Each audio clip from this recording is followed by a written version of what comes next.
Oke, welcome back with me. So kali ini kita akan membahas lagi seputar kode C. Nah, di mana kita akan menjelaskan bagaimana sih kode C ini akan berjalan. Di sini kita menggunakan fungsi ya, yang dimana fungsi ini merupakan fungsi bilangan faktorial. Jadi kita tuh dimana kita tuh menginputkan suatu angka dan faktorial dari angka berikut itu berapa. Nah, jadi seperti ini ya caranya.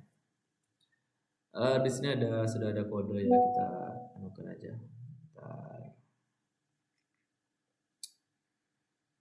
Oke, di sini ada ini sorry ya guys, karena di sini kursornya hilang nih. Kalau ke bawah set hilang. Ini sebenarnya kursornya membantu sekali, jadi kita blok aja ya guys ya untuk kursornya. Oke, jadi di sini kita membuat fungsi yang dimana tuh fungsi bernama faktorial. Saya kasih fungsi ini namanya faktorial dan fungsi ini bertipe long integer. Nah, di dalam fungsi ini saya menggunakan satu parameter yang bernama n dan bertipe integer. Nah, paham ya? Di dalam fungsi faktorial ini terdapat satu blok yang memperlogikakan if else. Nah, di sini kita mengecek jika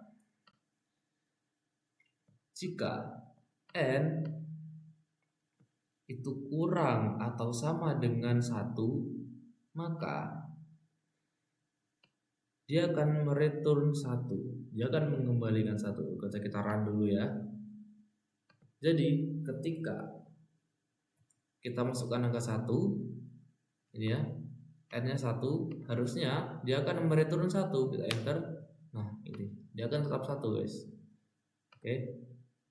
Tapi else jika tidak atau jika n ini lebih dari 1, maka hasilnya adalah ini.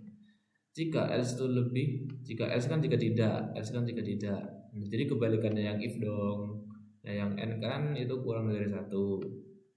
Nah, jika lebih dari 1, maka nilai n, nah dalam kurung ya guys ya. Jadi nilai n ini adalah nilai yang diinputkan user. Ini bisa di gak ya? Kontrol ini guys. Oh ya, kontrol itu benar. Jadi gini.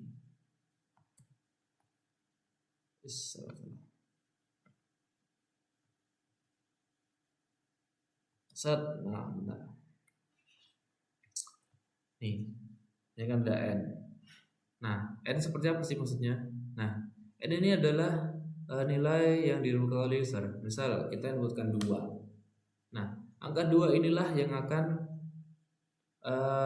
angka 2 ini adalah n. Gitu. Jadi n ini yang akan menampung nilai dari usernya ini. Begitu. Nah, setelah itu kita lihat ke else tadi.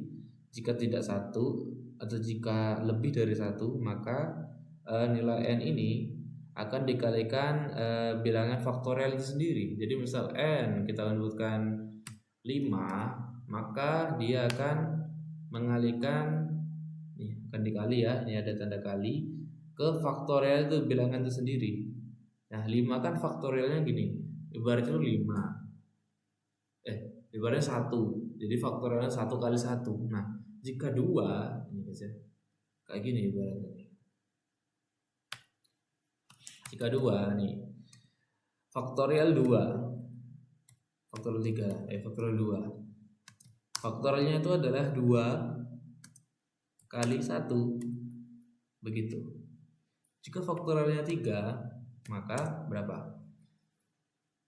Maka faktorialnya adalah 3 kali 2 kali 1 berapa? 3 kali 2 berapa? 6 ya. 6 kali 1 6. Harusnya 6 jika kita inputkan. Ini sebentar kita hapus dulu. Jika kita inputkan 3, maka hasilnya akan 6. Tuh, benar kan? Oh, coy.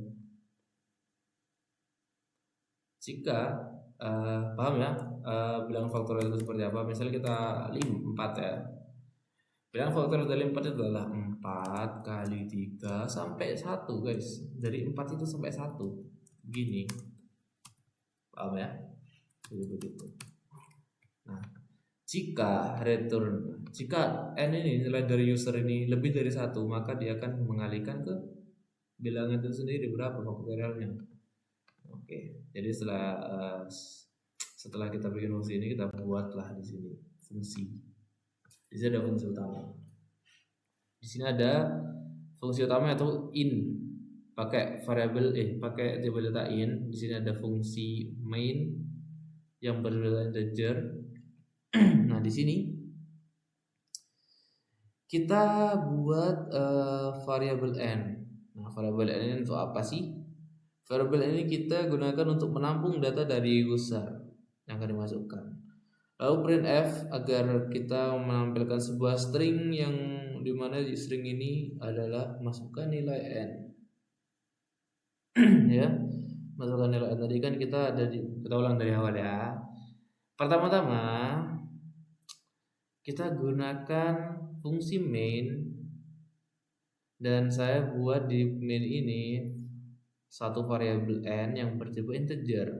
Lalu di sini ada printf untuk menampilkan string masukkan nilai n agar user tidak kebingungan akan memasukkan nilai apa. Dan di sini ada scanf yang dimana kita tuh menangkap input dari user yang akan dimasukkan ke variabel n dari sini lewat sini.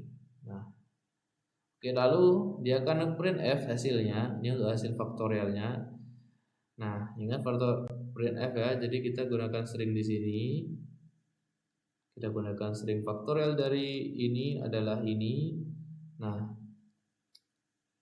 di sini setelah string itu ada, kita panggil nih variabelnya n untuk yang ini, dan untuk yang ini itu bukan variabel tapi kita panggil fungsinya. Nah, lalu kita jelaskan yang seperti tadi yang sudah saya jelaskan ya. Jadi seperti itu.